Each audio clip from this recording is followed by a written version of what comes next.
What separates you from the top 1%? And if you really think about it, you're going to realize that it's not just luck and talent.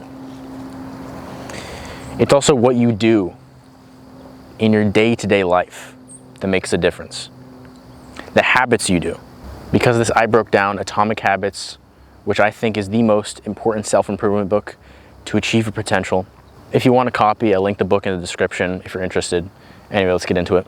The first important point is that you need to change your identity, how you think about yourself. If you start going to the gym and you're a fat dude, and you think of yourself as a fat dude trying to lose weight, then eventually you're gonna fail, right? You might lose the weight, but eventually you're gonna relapse and you're gonna fail. If you instead view yourself as an athlete that goes to the gym because that's what athletes do, then over the long term, you will keep the weight off because that's just a part of your identity. A lot of people fail with their habits because they don't make an identity change. They still think of themselves as a loser nerd that doesn't get girls. And so when they go to the gym, they're working out as if they're a loser nerd that doesn't get girls, all right? And they don't think of themselves as anything different. Instead of thinking of yourself like that, you should think of yourself as somebody that goes to the gym, as the gym is just part of your identity, okay? You need to make that mindset shift if you want to change your habits. The second thing is you need to track your habits. The easiest way to do this is with a habit tracker.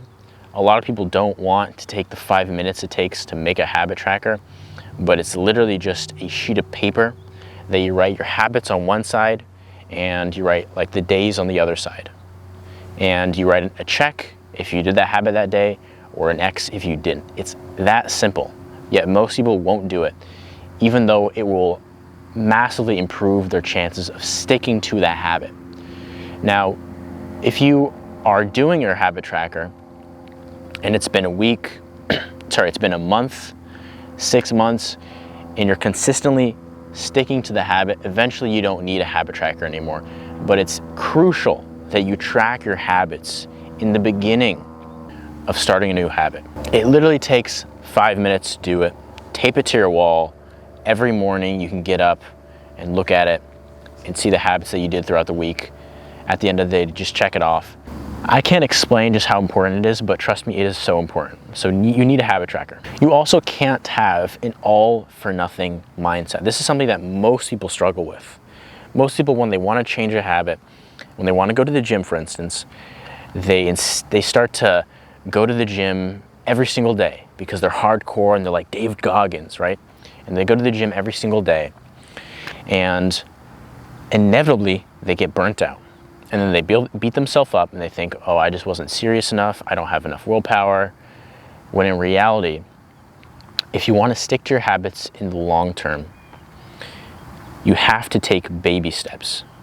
All right, you can't have an all for nothing mindset. Either you go 100% or you go 0. You have to take baby steps and slowly work your way up to the 100%.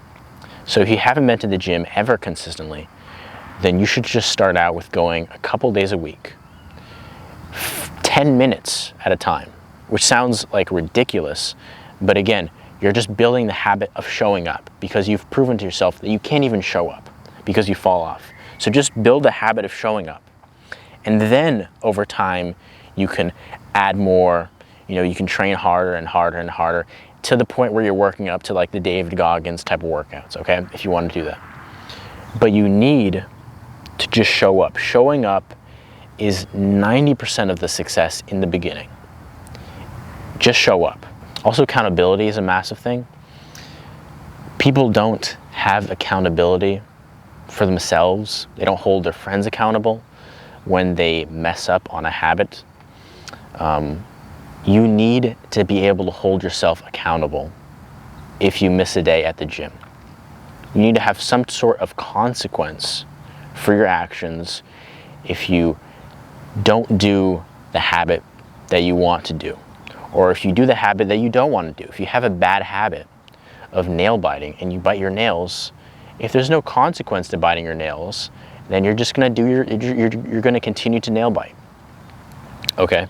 Now, people talk about how an easy way to do this is to, like, if you bite your nails, then you give your friend $5. You can do this. I think that's actually pretty good. You could also do it where, you know, if you bite your nails, you take a cold shower. It's kind of uncomfortable, but it's also healthy for you. It's not like self-punishment. It's just like, you know, wake yourself up. You know, it's like run 5 miles. If you bite your nails, it's uncomfortable, but it's also healthy for you. The problem is if the consequence is too big, then you're just not going to do it, which is why it's important to have other people that hold you accountable. And so if you tell your friend, hey, I'm trying to go to the gym, I'm trying to be consistent in that habit. If I miss a day, I'll give you $20. That's an easy way to have consequences for not going to the gym. So you need to have accountability, one for yourself, where if you mess up on a habit, you can look at yourself in the mirror and go, you know what, I messed up, and be honest with yourself, and also from other people. And I found that personally, in my personal life, I have massively improved my ability to stick to my habits when I've been able to hold myself accountable, and when I've told people about my struggles, not my struggles, when I've told people about the fact that I'm doing a new habit. NoFap is a good example. You know, tell somebody that you're doing NoFap. Say, hey, if I mess up, if I relapse, I'm going to tell you, so that person can hold you accountable. It's also important to break down your bad habits into chunks. I kind of talked about this already with not having an all-for-nothing mindset, but I can't explain to you how important this point is. You need to break down your habit into stupid, easy chunks. And that's because you can't be reliant on willpower. Okay? If you're trying to rely on willpower to develop a new habit, most likely it's going to fail. Most likely it's going to fail. If you're trying to go to the gym consistently, if you're trying to eat healthy, and the only thing that's moving you forward is your own sheer willpower, it might sound badass, but in the long term, you will fail. Okay? Willpower is important in the short term, but it's not important and it's damn near useless in the long term. Discipline is what matters in the long term. And discipline isn't about willpower. Discipline is about consistency. It's about showing up. It's about doing the hard work, especially when you don't feel like it. However, you're not reliant on willpower when you're being disciplined. When you're being disciplined, you make it as easy as possible to stick to a habit, but to be consistent with it. And every once in a while, yes, you're definitely gonna have to use willpower. I have to use willpower every once in a while when I don't want to go to the gym. When I'm really tired, I have to force myself to go to the gym. So it's important to use willpower, but not to be reliant on willpower. If you are reliant on willpower, then you will fail. And a good way to not be reliant on willpower is to make things as easy as possible. Make your habits as easy to follow as possible. So if you want to go to the gym, for example, you put your shoes by your bed. You put your water bottle, put whatever gym clothes you are going to use that day right by your bed. Okay, if you're going to work out right in the morning. If you're going to come back, if you're going to work out at the end of the day, then have your gym clothes right there in your car. Have your bag right there in your car. Have all your stuff in your car. So that way you can go directly from your work to the gym. You have to make your habits as easy to follow as possible. I can't stress this enough, how important it is. And one of the most important points of this video is you need to prioritize keystone habits, which are essentially habits that are the foundation of other habits. A good keystone habit is sleep. If you have terrible sleep, it's going to be very difficult to go to the gym consistently. It's going to be very difficult to eat healthy. It's going to be very difficult to do all your smaller habits because you're not going to have the energy or the focus to go to the gym. Focus on these keystone habits, and all the habits above it will become much easier.